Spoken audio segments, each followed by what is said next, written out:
Dan ini terjadi. Bapak Ibu boleh lihat dengan kaya liciknya mereka berbisnis, siapapun mereka, orang-orang kafir itu. Mau Cina, mau Amerika dan lain sebagainya, itu adalah tujuan mereka. Komunis misalkan, kita ambil contoh, komunis. Komunis itu kalau berdagang udah gitu Pak. Nggak ada dia, mau Anda hidup atau tak hidup terserah. Yang jelas kami untung.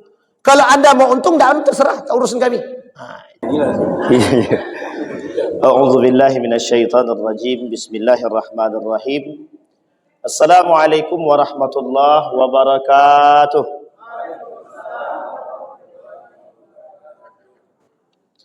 Alhamdulillahi rabbil alamin.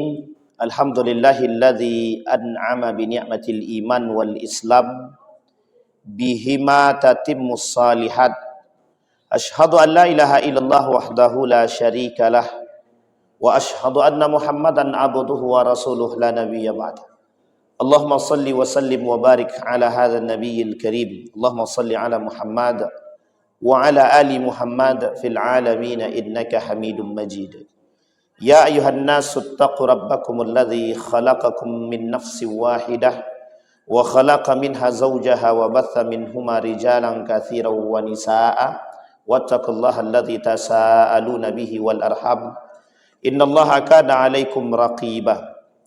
Wa qala Allah ta'ala ya ayyuhalladzina amanu taqullaha wa qulu qawlan sadida yuslih lakum a'malakum wa yaghfir lakum dhunubakum wa may yuti'illaha wa rasulahu faqad faza fawzan 'azima.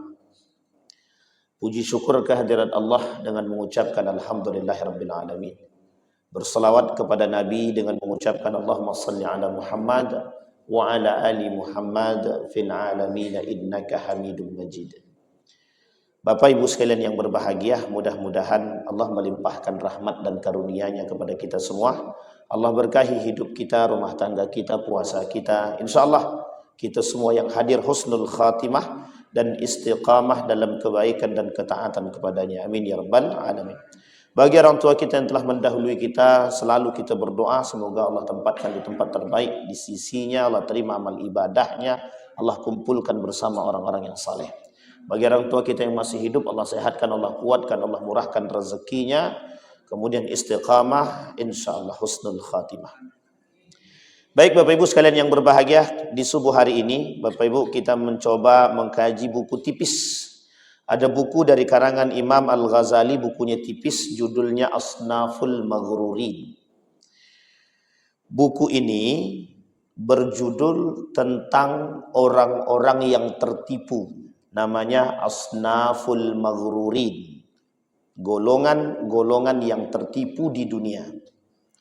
Golongan-golongan yang tertipu ini, kata Imam Al-Ghazali, kelak golongan-golongan seperti ini, itu adalah golongan-golongan yang akan menempuh atau mendapatkan bagiannya kelak di hari kiamat. Kenapa Imam Al-Ghazali menuliskan kitab ini? Bukan tanpa alasan. Ada alasannya, ada. Merujuk kepada hadis baginda Nabi Muhammad SAW. Banyak hadis daripada baginda Nabi Muhammad SAW yang berbicara tentang cinta terhadap dunia. Posisi dunia itu dan zaman itu di masa para sahabat, di mata para sahabat, di mata para tabi'in, di mata para tabi'in itu tak layak seperti debu yang ada masanya pergi. Ada masanya pergi. Bahkan kata Ibnu Athaillah, dunia itu fana. Fana kata dia. Yang tertipu dengan kefanaan, berarti itulah orang-orang yang maghrur, orang-orang yang bodoh. Tapi ada orang yang sadar bahwa dunia ini fana. Dunia ini fana. Sehingga kefanaan dunia ini dipandang oleh Imam Al-Ghazali akan sirna pada masanya. Sehingga kalau dikatakan akan sirna pada masanya, berarti tergantung pada orangnya. Apakah dia sadar bahwa dunia ini akan fana atau tidak? Termasuk diri kita sendiri. Makanya ada yang hidup, ada yang mati. Allah sebutkan di dalam Al-Quran itu, amatana thnataini wa ahyaitana thnataini. Kami matikan 2 kali, kami hidupkan 2 kali. Amatana thnataini wa ahyaitana thnataini. Uniknya, ketika Allah menghidupkan dan mematikan, di situ sebenarnya logikanya sudah dapat. Kalau mematikan dan menghidupkan, berarti ada yang datang, ada yang pergi. Dan yang datang pasti akan pergi. Dan yang pergi ini kelak akan kembali dengan model yang berbeda. Disinilah kemudian cara Imam Al-Ghazali memahami. Maka disebutlah kitab ini judulnya Asnaful Maghrurin. Saking banyaknya kelak orang yang akan tertipu oleh dunia. Saking banyaknya orang kelak yang akan tertipu dengan dunia. Bahkan kata Imam Al-Ghazali, ad-dunya yaghurruk. Kata Imam Syafi'i, ad-dunya mugharrak. Dunia itu akan menipumu, katanya. Kata Ali bin Abi Thalib, ad-dunya yaghurruk. Dunia menipumu. Makanya dibahasakan oleh para syair itu, wad-dahru kal bahri la yanfaqu dha kadar wa inna ma safuhu bainal wara' luma'. Jadi dunia ini diibaratkan itu, orang yang berada di dalam dunia itu, kalau dia suci bersih, aman. Kalau dia kotoran, itu seperti zakadarin. Orang yang di dunia, itu seperti lautan, Pak. Jadi ketika orang itu bersih, dia akan aman di dalam lautan itu. Tapi kalau dia menjadi kotoran di dalam laut, Bapak buang saja sampah di lautan itu zakadar, kata para ulama. Kenapa? Apa yang disebut dengan zakadarin? Dia seperti kotoran. Kotoran itu tidak perlu dibersihkan, nanti dia bersih sendiri. Dia akan menyingkir secara kesendiriannya. Maka kata Imam Al-Ghazali, orang yang di dunia itu harus seperti itu. Kalau dia mau selamat di dunia, jadilah yang bersih. Kalau dia tak mau ya dia yang selamat, maka jadilah kotoran. Maka kelak dia akan tersingkir sendirinya. Orang yang baik sekalipun mati, tapi mati dia meninggalkan kebaikan. Orang yang buruk mati, tapi buruknya meninggalnya atau matinya meninggalkan keburukan. Ini yang kemudian menjadi persoalan.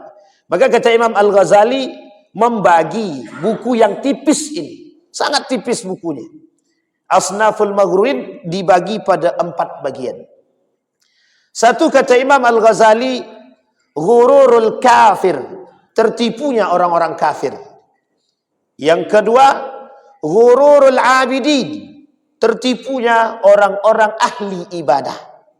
Jadi bukan hanya sekedar orang kafir saja yang tertipu. Ahli ibadah pun bisa tertipu. Saking menikmati ibadahnya, dan itu bisa membuat dia tertipu. Kemudian itu yang kedua. Yang ketiga, ada disebut dengan ghururul ulama. Ghururul ulama. Kalau bahasa lainnya, ini ada kaitan dengan ulama yang tertipu. Ulama yang tertipu dengan dunia. Itu yang ketiga. Kemudian ada namanya ghururul mutasawwifin. Tertipunya orang ahli tasawuf. Nah, ini lain lagi ceritanya. Dan ini kemudian oleh Imam Al-Ghazali dibagi. Nah, dalam poin yang pertama kata Imam Al-Ghazali ada namanya ghururul kafir. Tertipunya orang kafir. Tertipunya orang kafir kata Imam Al-Ghazali terbagi pada 2 hal. Kata Imam Al-Ghazali tertipunya orang kafir terbagi pada 2 hal. Yang pertama, ghururul kafir bid dunya. Tertipunya orang kafir dengan dunia. Ah, ini penting untuk dipahami. Bapak Ibu sekalian yang berbahagia, ada pertanyaan kepada kita begini. Kenapa si anu itu tidak Islam tapi kaya dia? Enak hidupnya. Karena hidupnya cuma di dunia. Karena di akhirat dia tak punya tempat. Kata Imam Al-Ghazali, orang kafir itu hidupnya di dunia. Di akhirat dia nggak punya tempat. Dan ini tipu daya yang harus diberikan kepada mereka. Maka apapun yang mereka minta di dunia Allah kabulkan. Apapun yang mereka minta di dunia ini Allah kabulkan. Kayakan kami, kaya dia. Dapatkan kami ini, dapat dia. Berarti kami harus seperti mereka. Ya, kafir dulu. Kan tidak mungkin kita kafir duluan untuk menjadi kaya itu. Karena mereka tidak percaya dengan konsep Tuhan, itu tidak percaya. Orang kafir tidak percaya dengan Tuhan. Sehingga disebutlah namanya kafir. Itu arti daripada nama dia kafir, menutupi. Saking tak percayanya kepada Tuhan, dia tutupi diri dia daripada kebenaran tersebut. Maka disebut dengan kafir. Nah, orang yang menutupi diri dia daripada kebenaran dan menutupi diri dia daripada Tuhan, dalam bahasa Arab disebut dengan kafara, menutupi. Cover buku. Itu kan sudah jadi bahasa Inggris. Dari bahasa Arab jadi bahasa Inggris. Cover. Itu bahasa Inggris cover. Bahasa Arabnya apa? Kafir. Au kafara. Artinya apa? Menutupi. Yang ditutupi apa? Diri dia. Yang ditutupi adalah diri dia. Yang ditutupi apa? Kebenaran. Dan ada orang yang bersama orang kafir yang juga ikut menutupi diri dia daripada kebenaran. Namanya nifaq, munafik. Dan itu orang yang juga ikut menutupi diri dia daripada kebenaran. Tapi uniknya tidak seluruhnya, sebagian. Nu'minu bi ba'di wa nakfur bi ba'd. Beriman kepada sebagian ayat Al-Qur'an dan kafir kepada sebagian ayat Al-Qur'an. Nah, kembali kepada poin tadi Bapak Ibu. Kita ambil poin yang pertama. Kata Imam Al-Ghazali, poin yang pertama adalah ghururul kafir, tertipunya orang-orang kafir. Fa awwalu ma nabda bihi ghururul kafir wa huwa qisman. Dan dia terbagi dua. Minhum man gharrathul hayatud dunya. Di antara mereka ada yang tertipu akan dunia. Nanti ada ilajuhu, bagaimana cara menyelamatkannya. Kemudian yang kedua, wa minhum man gharrahu billahil gharur, yang memang ditipu oleh Allah. Sengaja Allah buat, Allah tipu daya mereka. Ada orang kafir yang tertipu dengan dunia, ada orang kafir yang memang ditipu oleh Allah dan sengaja ditipu. Wa amal ladzina gharrathumul hayatud dunya wa humul ladzina qalu an-naqdu khairun minan nasi'ah. Ini singkatnya dulu. Kata Imam Al-Ghazali, adapun orang yang tertipu, orang kafir yang tertipu dengan dunia tadi, mereka katakan, ini dikatakan sama mereka, sama Imam Al-Ghazali, an-naqdu khairun minan nasi'ah. An-naqdu itu apa artinya? Harta, Pak. Fulus, duit. Jadi pikiran dalam otaknya orang kafir itu, kalau ndak duit, ndak ada. Duit, duit, duit, duit. Sekarang saya kasih tahu Bapak Ibu, ini ndak rasis ya. Begitu memang keadaannya. Apa yang dilakukan oleh sebagian golongan gitu. Kita ambillah cara hidupnya Cina. Bagaimana filosofi Cina itu? Seperti itulah, Pak. Bagaimana filosofinya orang ekonom barat, begitu, Pak. Bapak Ibu kalau belajar ekonomi, itu ada buku ekonomi itu, arti ekonomi itu mencari keuntungan sebesar mungkin. Mau halal kayak caranya, mau haram kayak enggak mikir. Yang penting kami untung. Kalau kami jualan tidak untung berarti itu tidak jualan. Kalau kami berbisnis tidak untung berarti tidak bisnis. Jadi dalam pikiran itu cuma satu pikirannya, untung, untung, untung, untung. Maka bahasanya an-naqdu khairun minan nasi'ah. Tidak ada yang lebih baik di dunia ini selain daripada harta, itu tidak ada. Makanya kenapa orang hari ini berlomba-lomba pengen kaya, karena dalam prinsip mereka an-naqdu khairun minan nasi'ah. Dan uniknya umat muslim ikut-ikutan. Umat muslim kaya itu apa hukumnya? Wajib. Umat muslim kaya hukumnya wajib. Ya wajib di sini ketergantungan ya Bapak Ibu. Jangan dipahami, oh berarti kami harus kaya. Bukan. Arti wajib di sini agar umat muslim itu tidak injak orang. Kenapa Nabi, kalau orang bilang Nabi itu miskin. Kalau saya salah Pak, Nabi itu tidak miskin. Nabi itu kaya. Kalau miskin tidak mungkin mahar dia itu 40 ekor. Unta itu tidak mungkin. Tapi cara Nabi untuk mendapatkan harta itu dengan cara yang halal. Kaya tapi dengan cara yang halal. Bukan berarti Nabi memikirkan dunia, bukan. Tapi bagaimana Nabi memberikan contoh kepada kita, umat muslim itu harus kaya, tapi cara kayanya dengan cara yang benar. Bukan salah. Tapi para sahabat ada yang miskin, Pak Ustaz, sengaja memiskinkan diri. Karena ada hadis Nabi mengatakan, orang miskin cepat masuk surga. Kenapa orang miskin cepat masuk surga? Hisabnya sedikit. Nah, jadi Bapak Ibu, kenapa Abdurrahman ibn Auf pengen miskin itu? Itu salah satu alasannya adalah karena biar cepat dihisapnya. Cuman kan tidak miskin-miskin. Pohon kurmanya banyak. Ada orang jual kurma busuk, saking pengennya miskin, dibeli tuh Pak. Kurma busuk itu tadi dengan harga yang tinggi. Disimpanlah di gudang. Ini karena keinginan jadi orang miskin. Karena merujuk kepada hadis Nabi. Orang miskin cepat masuk surga, hisapnya sedikit. Tapi setelah dia dapat kurma busuk tadi, disimpan di gudang. Ditaruhnya Pak di gudang. Karena sudah dibelinya. Singkat cerita, datang tetangga, negara tetangga, sedang dilanda penyakit yang obatnya cuma satu daripada kurma busuk. Dibeli 3 kali lipat. Jadi tak jadi miskin. Itu kalau orientasinya Tuhan. Kalau orientasinya Allah. Sekarang kan tidak. Orientasinya bagaimana mendapatkan keuntungan yang besar. Itu konsep ekonomi. Berbeda dengan konsep ekonomi Islam. Itu berbeda jauh. Karena konsep ekonomi Islam ada rambu-rambu yang tidak boleh dilabas, yang tidak boleh dilibas, yang tidak boleh diterobos.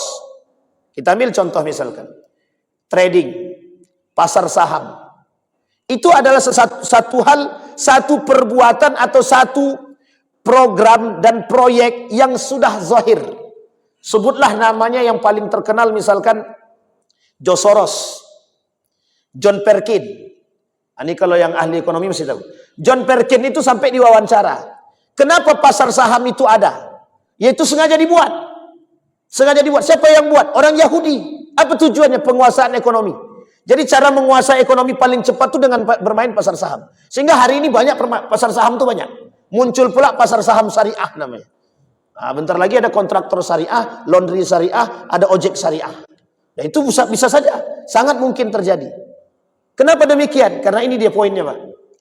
Orang tertipu dengan dunia. Kata Nabi, jangan salah. Hubbud dunya ra'su kulli khati'atin. Cinta terhadap dunia itu pusat permasalahannya di situ. Orang yang cinta terhadap dunia itu pusat permasalahan, kata Nabi. Ra'su kulli khati'atin. Makanya kalau orang sudah cinta terhadap dunia, orang sudah cinta terhadap harta, Pak. Mohon maaf, Pak, itu yang halal pun bisa, yang haram pun bisa jadi halal. Yang haram aja bisa jadi halal. Coba bayangkan, seorang pemuda hidup pada masa Harun ar-Rasyid dengan seriusnya, Pak, pengen cepat kaya. Setelah dia mencoba mengemis, apa kata dia? Ternyata mengemis itu lebih mudah dapat duit. Sehingga pemuda ini melakukan ngemis setiap hari, Pak. Rumahnya bertingkat, orangnya kaya, punya kuda, punya onta. Pada masa itu yang punya kuda, yang punya onta pasti sama dengan orang yang punya Pajero, yang punya Fortune, yang punya Robicon, itu sama, Pak. Artinya dia sudah punya kuda, sudah punya onta, tapi kok masih mengemis? Apa jawabannya? Ketika ditanya, ternyata mengemis itu lebih mudah dapat duitnya ketimbang kerja. Kerja belum tentu ada yang beli kalau berdagang, tapi kalau mengemis sudah jelas dapat. Setelah dia keliling dari pasar ke pasar, ternyata dikumpulkan pendapatannya banyak. Apa kata dia? Lebih baik aku mengemis daripada kerja. Nah, coba bayangkan. Ketahuan sama Harun ar-Rasyid, kemudian dimiskinkan oleh Harun ar-Rasyid. Dan itu terjadi pada masa Harun ar-Rasyid saja, sudah terjadi. Apalagi pada masa yang sekarang. Maka Bapak Ibu sekalian yang berbahagia, percaya atau tidak percaya, yang namanya perkembangan cara mendapatkan uang itu dari yang sifatnya fisik menjadi non fisik. Dari yang sifatnya duit itu jelas maka akan jadi tak jelas. Maksudnya bagaimana, Pusat? Nah, hari ini kita pakai uang kertas, besok kita pakai uang elektronik namanya. Dan itu sudah menjadi cara untuk menguasai dunia ini oleh kaum Yahudi. Itu difikirkan bagaimana caranya, dicari celahnya, Pak.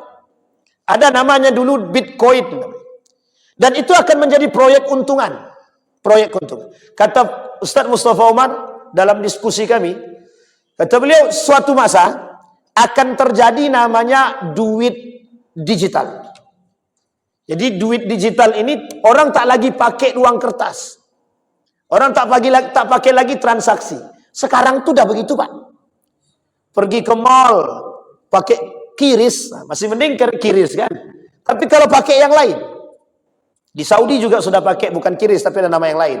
Dan itu bisa digunakan. Kelak orang tak pakai lagi pegang itu. Tapi perlu dipahami Bapak Ibu, perusahaan yang membuat nanti uang digital itu perusahaan Yahudi. Dan perusahaan Yahudi itulah yang akan mengkontrol masuk dan keluarnya uang di muka bumi ini, di dunia ini. Inilah cara mereka untuk menguasai dunia. Nah, saya petik sedikit sejarah Bapak Ibu. Di dalam satu video, Bapak Ibu boleh cek video ini, dan itu adalah masa depan. Judul videonya singkat saja videonya. Namanya American Dream. Masa depan atau mimpi atau cita-cita Amerika. Di situ udah kelihatan Bapak Ibu. Siapa yang mengendalikan Amerika dalam video itu yang singkat itu tahu semua. Maka kenapa keluar uang kertas? Kenapa emas kita habis? Dalam video itu nanti Bapak Ibu bisa simpulkan. Dulu uang kita di backup dengan emas.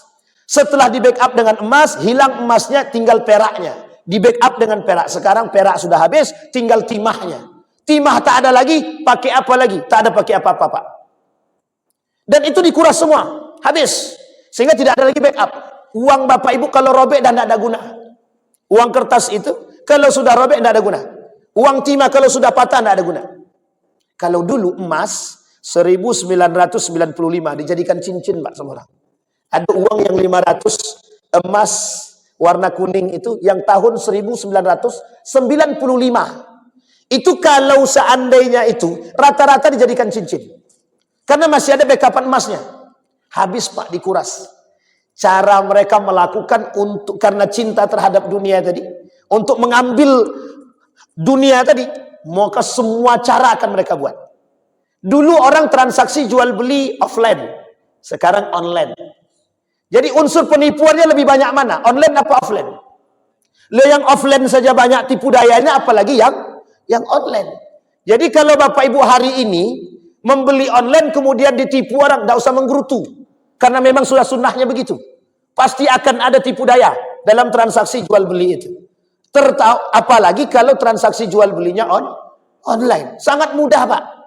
Mau protes kemana? Mau protes ke Shopee? Mau protes ke waralaba yang lain dan lain sebagainya? Tidak bisa Pak. Kita tidak bisa protes. Kalaupun protes kita hanya lewat WA. Lah kalau diputuskan WA selesai. Kita tidak bisa ngapa-ngapain. Padahal dalam transaksi jual beli ada sunnah yang harus ditingkatkan. Sunnahnya apa? Tawar menawar. Bapak masuk mall, boleh tidak tawar menawar? Tapi kalau Bapak masuk di pedagang yang ada di luar, Bapak tawar serendah mungkin. Kalau bisa, gratis-gratis. Nah, coba bayangkan. Jualan gorengan pun masih bisa ditawar. Gorengan 1.500, 1.000 aja lah Pak. Nah, coba bayangkan. Orang yang jual pedagang kaki lima, itu keinginannya cuma satu. Bisa makan saja sudah cukup. Orang yang di mall Pak, itu tidak cari makan. Di mall itu tidak cari makan. Di mall itu untuk pengembangan ekspansi. Yang punya tidak ada di situ. Yang di situ tuh pekerja semua. Sementara pedagang kaki lima yang ada di sini, itu mereka semua yang punya. Dan yang penting anak kami sekolah, yang penting kami bisa makan. Tapi yang di sana enggak. Sama dengan Indomaret dan Alfamart. Pertanyaannya Alfamart dan Indomaret itu untuk apa? Cari makan kah? Cari hidup kah? Untuk anak sekolah kah? Atau untuk ekspansi dia? Nah, begitu Pak. Cara berpikir. Artinya apa? Kembali kepada poin tadi. Kata Imam Al-Ghazali, itu dia yang disebut dengan tipu daya dunia itu begitu. Dan diberikan kepada orang kafir. Makanya di orang Cina itu Pak, ini saya kasih tahu satu Pak, dalam buku Cina itu, tapi sudah diterjemahkan dalam bahasa Indonesia. Salah satu yang harus dilakukan oleh anak muda Cina, itu adalah berdagang. Sampai bank Cina itu akan berikan bunga yang serendah-rendahnya. Serendah-rendahnya. Pokoknya kalian boleh pinjam kepada bank Cina nih, dengan bunga yang serendah-rendahnya, dengan catatan Anda berdagang.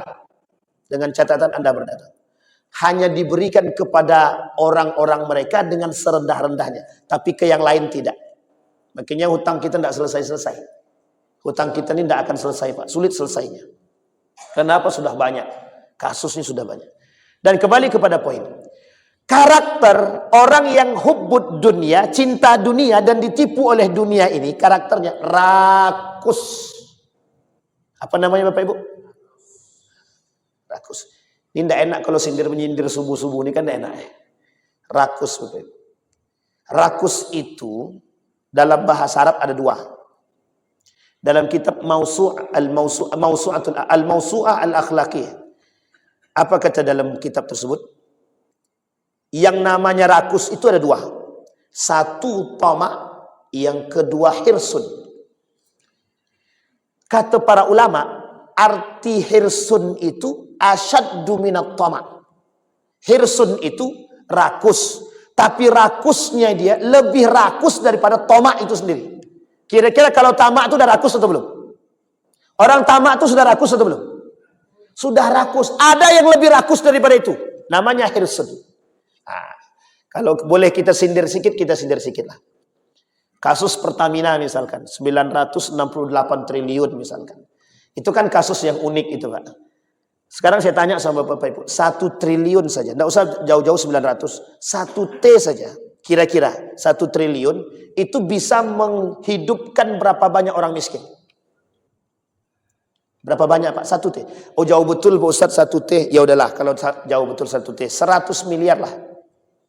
100 miliar. Anggaplah satu kepala keluarga itu 1 miliar. Berarti sudah berapa orang? 100 orang Pak. Kalau 1 triliun, berarti berapa orang? Jadi mohon maaf. Kasus kemiskinan itu memiskinkan.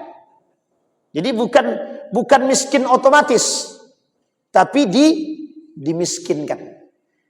Dan Bapak Ibu tahu salah satu harapan kaum Yahudi. Dia ada 2 harapan yang terpenting dari kaum Yahudi itu Pak. 2. Ini Yahudi ya, bukan bicara Bani Israel. Tapi Yahudi. 2 Pak harapannya. 1 memiskinkan, yang kedua mempunahkan. Yang dipunahkan apa? Manusia. Contohnya apa? Covid. Contohnya Covid. Itu bisa jadi bagian daripada pemunahan Pak. Yang kedua memiskinkan. Dimiskinkan dulu. Setelah dimiskinkan, apa yang dikatakan oleh penguasa, orang miskin ini pasti akan ikut. Kita ambil contoh. Yang paling sederhana. Kami ini orang tak mampu Pak Ustaz. Tak mampu kami. Yang sering datang kepada kami ya si anu itu. Jadi kalaupun dia minta dipilih, karena dia sering ngasih kami duit, kami pilih. Mau dia munafik dia, mau dia penipu dia, mau dia pendusta dia, mau dia koruptor dia, karena dia yang kasih kami duit, ya kami pilih. Betul apa salah? Begitu Pak. Sehingga konsep ini serius, memiskinkan. Maka konsepnya Yahudi itu memiskinkan. Dari memiskinkan kelak mempunahkan. Jadi kenapa Israel mau menghancurkan Gaza? Poin yang lainnya adalah mempunahkan. Coba bayangkan, dan itu serius. Tidak main-main dilakukan. Yahudi punya satu harapan yang tertinggi. Membuat jumlah manusia di muka bumi ini semakin sedikit. Semakin sedikit. Maka tak salah. Kemungkinan akan muncul wabah yang lain, penyakit yang lain. Sangat mungkin Pak. Sangat mungkin. Apa contoh yang lain? Ada contoh yang ada. Berapa banyak makanan hari ini yang diberikan, disuntikkan oleh Yahudi, oleh mereka itu dengan obat-obatan kimia dan lain sebagainya. Yang harusnya jangka hidup orang 63 tahun bisa jadi 50. Yang dulunya nggak pernah penyakit jantungan, umur 50, 40 sudah jantung. Penyakit jantung, penyakit ginjal. Dan itu faktornya apa? Makanan Pak. Makanan. Jadi kalau dikaji dalam kajian seperti ini, keinginan Yahudi itu Pak, menguasai dunia. Cinta mereka terhadap dunia. Maka kata Imam Al-Ghazali, ghururul kafir.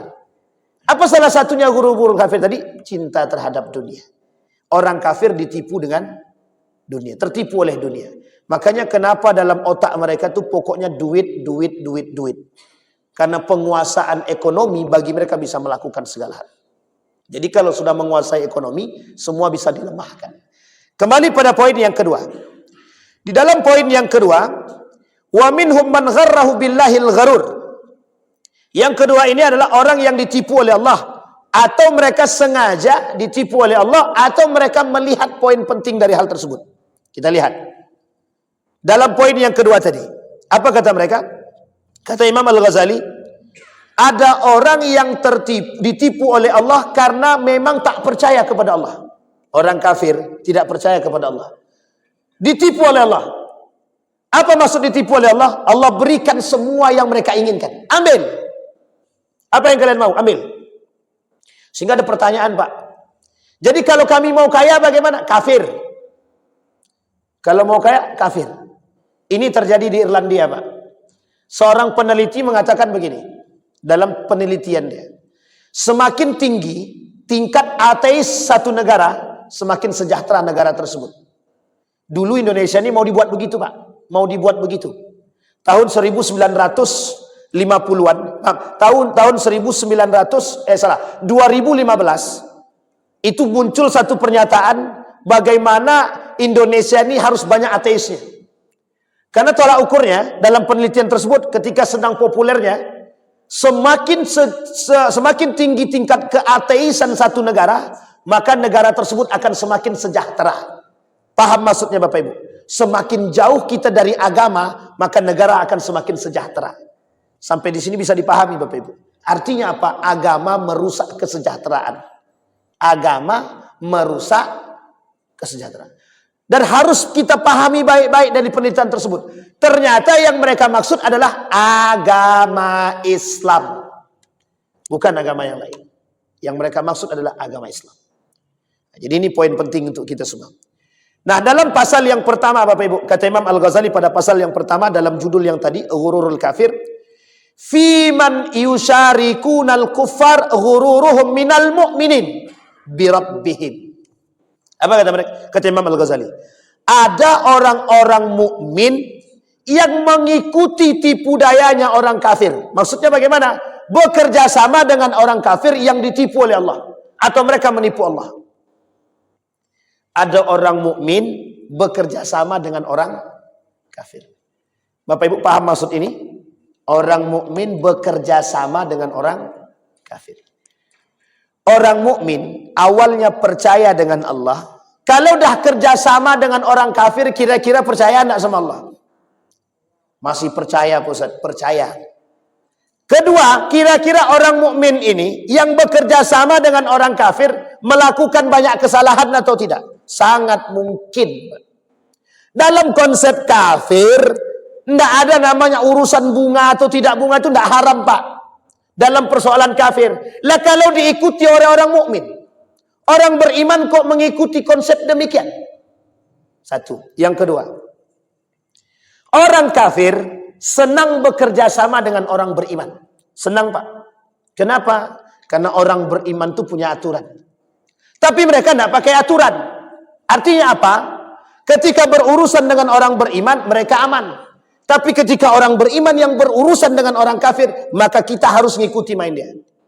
Dan ini terjadi. Bapak Ibu boleh lihat dengan kaya liciknya mereka berbisnis, siapapun mereka, orang-orang kafir itu. Mau Cina, mau Amerika dan lain sebagainya, itu adalah tujuan mereka. Komunis misalkan, kita ambil contoh, komunis. Komunis itu kalau berdagang udah gitu, Pak. Nggak ada dia, mau Anda hidup atau tak hidup terserah. Yang jelas kami untung. Kalau Anda mau untung, terserah, tak urusan kami.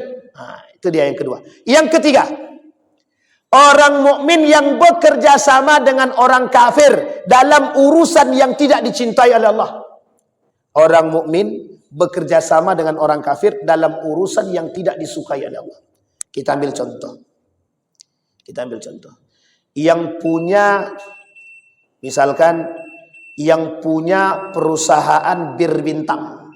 Itu orang Cina atau orang Amerika atau siapa yang punya? Yang tukang jual siapa? Orang mukmin, orang Islam yang jual, Pak. Orang jual. Uniknya lagi bukan hanya jual. Kenapa kok miras ini tak bisa dihabiskan?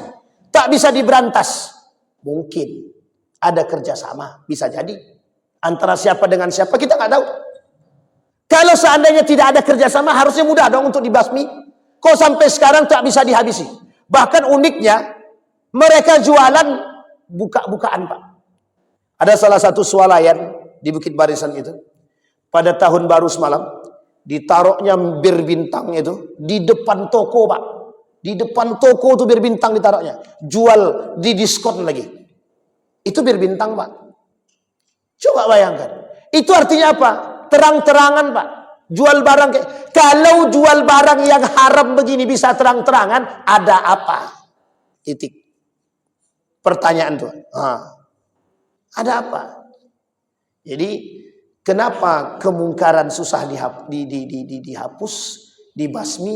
Bagaimana tidak orang mukmin bekerja sama? Hiburan malam misalkan. Siapa yang punya hiburan malam itu? Siapa yang punya? Kenapa nggak bisa ditutup? Kenapa nggak bisa disegel? Ya mungkin ada kerjasama. Kalau ada kerjasama susah untuk mensegel. Oh mungkin dana dari mereka. Ya susah untuk mensegel. Kalau dana dari mereka. Nah, ini penting untuk dipahami. Maka orang beriman, kalau bekerja sama, orang beriman, kalau bekerja sama dengan orang kafir dalam urusan-urusan yang seperti itu, orang beriman tersebut bisa dikatakan munafik. Keluar daripada keimanannya, dia menjadi orang yang munafik. Nifak. Sampai di sini bisa dipahami Bapak Ibu? Sebelum kita tutup. Ada bisa dipahami Bapak Ibu? Ada pertanyaan sampai di sini? Aman? Banyak yang tertipu? Ini belum. Ini masih ghururul kafir. Nanti yang banyak tertipu pada poin yang kedua, ghururul abidin. Tertipunya orang-orang ahli ibadah. Baik, itu pasal yang pertama. Kemudian ada pasal yang kedua. Nah, ini poin penting juga. Wahum man yattaqiluna ala afwillah wa yuhmiluna al-amal. Ada orang mukmin bekerja sama dengan orang kafir. Ini orang mukmin bekerja sama dengan orang kafir. Allah mengancam hidupnya orang-orang mukmin yang bekerja sama dengan orang kafir bertujuan untuk menghancurkan orang beriman. Apa jawaban orang mukmin yang bekerja sama dengan orang kafir? Jawabannya, kalaupun kami nanti bermaksiat, kan tinggal minta ampun. Sampai di sini paham Bapak Ibu? Ini bagian daripada ghururul abidin juga. Banyak sekarang ini Bapak Ibu, orang biasa melakukan kemungkaran dan dosa dan kemaksiatan itu karena yang difikirkan dia cuma satu, Allah kan Maha Pengampun. Jadi kalaupun kami bermaksiat, kami tinggal minta ampun sama Allah. Kalau kami minta ampun sama Allah, pasti Allah maafkan. Jadi sekarang puas-puaskan dulu bermaksiat. Nah, coba bayangkan, puas-puaskan dulu bermaksiat, nanti baru minta ampun. Pertanyaannya, kita tahu sampai kapan kita hidup? Karena kita tak tahu sampai kapan kita hidup, itulah poinnya. Kenapa perintah Allah itu untuk bertaubat itu secepat mungkin. Tubu ilallah. Bertaubatlah kepada Allah, bertaubatlah. Karena kita tidak tahu Pak, kapan mati itu kita tidak tahu. Kata Imam Al-Ghazali, orang seperti ini banyak. Mereka berharap Ghafurur Rahim. Karena Allah Maha Pengampun, Maha Pengasih, pasti Allah ampunkan, pasti Allah kasihi. Makanya kata mereka, ya sudah, lebih baik kami bermaksiat sekarang, enak-enakan dulu bermaksiat ini, nanti kalau sudah tua kan capek bermaksiat, kembalilah kepada Allah. Ada yang berpikir demikian? Ada Pak. Ada yang berpikir seperti itu. Orang beriman, iya. Kenapa? Karena mereka menganggap Allah ini Maha Pengampun. Betul, Allah Maha Pengampun. Tapi tidak dengan bermaksiat terus-menerus kepada Allah. Dan kalimat selanjutnya itu wayuhmilunal amal. Orang seperti ini itu orang-orang yang suka meremehkan amal soleh. Orang yang suka meremehkan amal. Contoh orang yang suka meremehkan amal soleh itu Bapak Ibu, mohon maaf ya Bapak Ibu jangan tersinggung. Orang yang meremehkan ibadah-ibadah sederhana. Nanti ajalah sholatnya. Sholat itu bisa kapanpun. Pokoknya kalau sudah bersih hati kami baru kami sholat. Kalau sudah bersih hati kami baru kami sholat. Kalau tak bersih hati kami, ya tidak akan sholat kami. Nanti ajalah berjilbabnya kalau sudah hati ini sudah cocok untuk berjilbab. Kalau belum cocok bagaimana kami mau berjilbab? Sampai sini paham ya? Nah, ini poin Bapak Ibu. Ini meremehkan amal namanya. Meremehkan ibadah. Berjilbab itu ibadah, sholat itu ibadah, puasa itu ibadah. Kenapa kok orang hari ini banyak yang tidak puasa? Kok ketika mereka tidak berpuasa kok biasa-biasa saja? Orang zaman dulu, orang tua-tua zaman dulu, kalau tidak berpuasa Pak, malu dia bergabung dengan orang puasa itu malu. Kalau sekarang tidak, terang-terangan mereka tidak berpuasa itu di depan umum. Biasa jadi makan, biasa jadi ngerokok. Kemarin itu siang, di depan orang berpuasa, alasannya kami kerja Pak Ustaz. Makanya kami haus. Minum deh Pak. Tanpa ada dosa. Sama sekali tak merasa dosa. Makanya apa yang ada dalam pikiran mereka? Nanti kan bisa diganti. Nanti kan bisa bertaubat. Nanti kan bisa dibuat lagi. Kan masih ada tahun selanjutnya. Kan masih ada tahun selanjutnya. Bisa kami beribadah. Ini yang dikatakan oleh Imam Al-Ghazali. Orang-orang yang meremehkan amal. Orang-orang yang bermaksiat kepada Allah dan selalu menganggap bahwa afwullah dan mereka yattakilun. Yattakilun itu artinya mereka meremehkan atau menganggap remeh urusan-urusan dengan Allah. Bisa kok kami taubat nanti. Nah, begitu. Baik Bapak Ibu sekalian yang berbahagia, sampai kita pada pasal yang kedua, yaitu ghurur asatul mukminin atau menentang orang-orang beriman.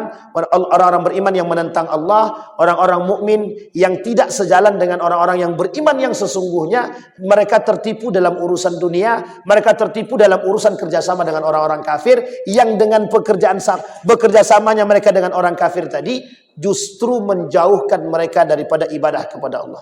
Sehingga kata Imam Al-Ghazali, ditakutkan orang-orang seperti ini akan muncul di akhir zaman, Pak. Ditakutkan orang-orang seperti ini akan muncul di akhir zaman. Kelak Bapak Ibu, lebih banyak orang akan mendukung Amerika ketimbang mendukung umat muslim.